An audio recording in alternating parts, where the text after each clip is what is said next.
Shalom, selamat malam sahabat Rema yang terkasih di dalam nama Tuhan Yesus Kristus. Saya bersyukur bisa kembali menyapa Bapak Ibu Saudara sekalian. Renungan malam hari ini terambil dari Ulangan 31 ayat yang ke-8. Demikianlah firman Tuhan. Sebab Tuhan Dia sendiri akan berjalan di depanmu, Dia sendiri akan menyertai engkau. Dia tidak akan membiarkan engkau dan tidak akan meninggalkan engkau. Janganlah takut dan janganlah patah hati. Renungan malam hari ini saya beri judul Tuhan itu dekat.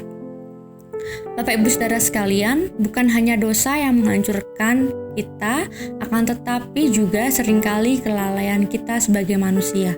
Kita selalu merasa ketika kita gagal untuk taat, maka Tuhan berhenti mengasihi kita. Dan itu membuat kita semakin menjauh dari Allah. Padahal itu adalah sebuah kekeliruan. Kita perlu mengingat bahwa Tuhan sudah mengasihi kita bahkan ketika kita masih berdosa.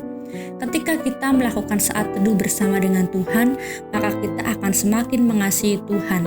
Taat dan kerelaan untuk memiliki waktu intim bersama dengan Tuhan adalah buah dari sukacita dan kepercayaan karena tahu kita sudah dicintai sebegitu rupa.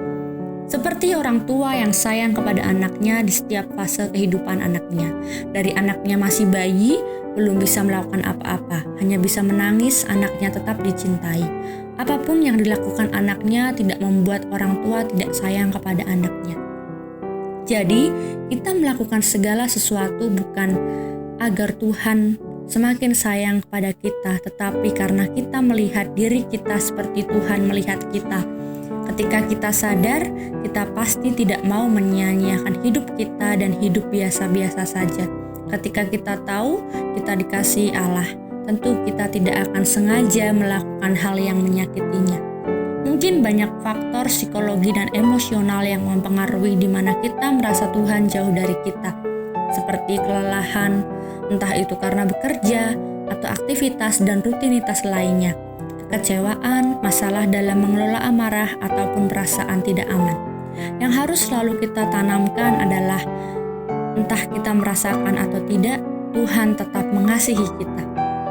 Mari kita merenungkan kasih tanpa syaratnya kepada kita. Terima dengan iman dan biarkan iman kita mengendalikan perasaan kita.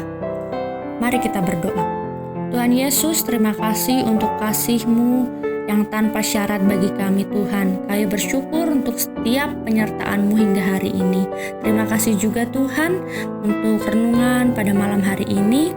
Dan jika sebentar Tuhan kami akan beristirahat, kiranya Engkau yang menyertai sepanjang malam kami boleh beristirahat dan kami boleh bangun pagi dengan keadaan tubuh yang sehat, tidak kurang satu apapun. Kami menyerahkan seluruh kehidupan kami dalam tangan kasih kuasa-Mu, dalam nama Tuhan Yesus. Haleluya. Amin. Tuhan Yesus memberkati kita sekalian.